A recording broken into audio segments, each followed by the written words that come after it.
Welcome to our channel. This is journalist Praveen Kumar. TDP, Janasena, BJP కూటమి ప్రభుత్వం ఏర్పడి 2026 జూన్ నాటికి రెండేళ్ల సర్కిల్ పూర్తవుతుంది. 2024 జూన్ 4న వచ్చినటువంటి ఎలక్షన్ రిజల్ట్స్తో రాష్ట్ర భవిష్యత్ మారిపోయింది. అయితే కూటమి ప్రభుత్వం రెండేళ్ల పాలన పూర్తయిన నేపథ్యంలో ప్రస్తుత రాష్ట్రంలో ఎటువంటి సీన్ ఉందో మీకు తెలుసా?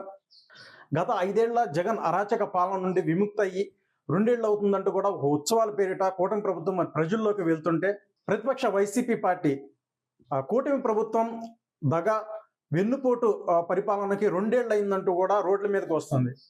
అయితే ప్రస్తుత రాష్ట్రంలో ఎటువంటి పరిస్థితి నెలకొంది, వైసీపీ పార్టీ చేస్తున్నటువంటి విమర్శల్లో వాస్తవం ఎంత, అలాగే కూటమి ప్రభుత్వం అమలు చేసినటువంటి సూపర్ 6 వాటిలో సాధించినటువంటి విజయాల్లో ఎంతవరకు నిజం ఉంది, అలాగే ఈ జూన్ నెలలో ఈ అధికార కూటమికి ప్రతిపక్ష వైసీపీకి మధ్య వ్యూహాలు ప్రతి వ్యూహాల నేపథ్యంలో కావచ్చు, ఈ నెలలో రాజకీయంగా రాష్ట్రంలో మరింత హీట్ పెంచబోనున్న ఉద్యమాలు ఏంటి, ఉత్సవాలు ఏంటి అనేది కూడా ఈ వీడియోలో పూర్తిగా చూద్దాం.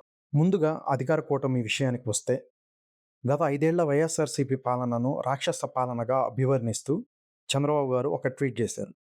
విధ్వంసం నుంచి వికాసం వైపు ప్రజలు ఇచ్చిన తీర్పుకి 2 ఏళ్లు నిండాయని పేర్కొన్నారు. ఈ సందర్భంగా జూన్ నెలలో కూటమి 3 స్టేజ్ ప్లాన్తో భారీ సభను డిజైన్ చేసింది. జూన్ 9న తిరుపతిలో సంక్షేమ సభ, జూన్ 12న అమరావతిలో సుపరిపాలన సభ, జూన్ 15న వైజాగ్లో అభివృద్ధి సభల పేర్లతో జనాల్లోకి వెళ్తున్నారు. దీనికి తోడు జూన్ 5 అంటే ఈరోజు నిరుద్యోగులను ఆకట్టుకునేలా ప్రభుత్వం ఏపీ టెట్ 2026 నోటిఫికేషన్ అఫీషియల్గా రిలీజ్ చేసింది. అక్టోబర్లో మెగా డిఎస్సి ఉంటుందని విద్యాశాఖ మంత్రి లోకేష్ ప్రకటించారు. అలాగే జూన్ 7 నుంచి 20 వరకు 1 కోటి మందితో యోగాంధ్ర 2026 అనే భారీ హెల్త్ మూవ్మెంట్ను కూడా ప్రభుత్వం ప్రతిష్టాత్మకంగా చేపట్టింది.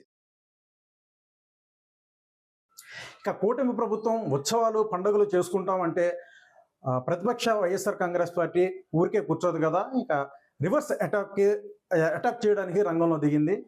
2024 ఎలక్షన్ ముందు ఇచ్చినటువంటి సూపర్ 6, సూపర్ 7 హామీలు ఎక్కడ కూడా అమలు పరచలేదంటూ కూడా తీవ్ర స్థాయిలో వైసీపీ అయితే విమర్శలు గుప్పిస్తున్న పరిస్థితి అయితే నెలకొంది.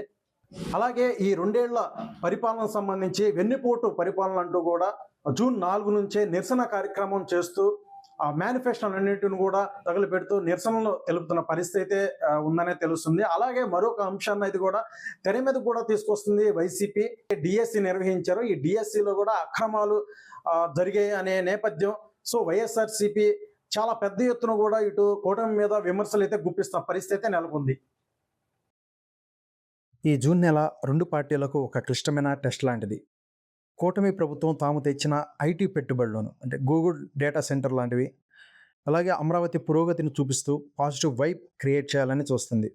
అదే సమయంలో రీసెంట్గా విజయవాడలో జరిగిన ఓ సదస్సులో ఏపీ సామాజిక సమీకరణాలపై ఆసక్తికర చర్చ జరిగింది. రాష్ట్రంలో 56% ఉన్న బీసీలకు రాజకీయ ప్రాతినిధ్యం తక్కువగా ఉందనే పాయింట్ చర్చకు వచ్చింది.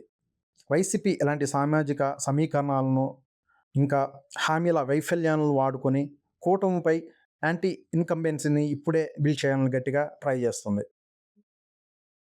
సో చోటు చేసుకుంటున్న రాజకీయాలు పరిణామాల నేపథ్యంలో జూన్ నెల ఏపీ రాజకీయాన్ని అత్యంత పీక్స్కి తీసుకువెళ్ళనుందా అనే ప్రశ్నలు అయితే వస్తున్నాయి. అలాగే కూటమి ప్రభుత్వం 2 ఏళ్ల సుపరిపాలన ఉత్సవాలు అంటుంటే ప్రతిపక్ష పార్టీ వైసీపీ మాత్రం ఇది 2 ఏళ్ల వెన్నుపోటు పరిపాలన అంటూ కూడా అంటుంది. సో ప్రజలు ఎటువైపు నిలబడతారు అనేది మరి వేచి చూడాలి.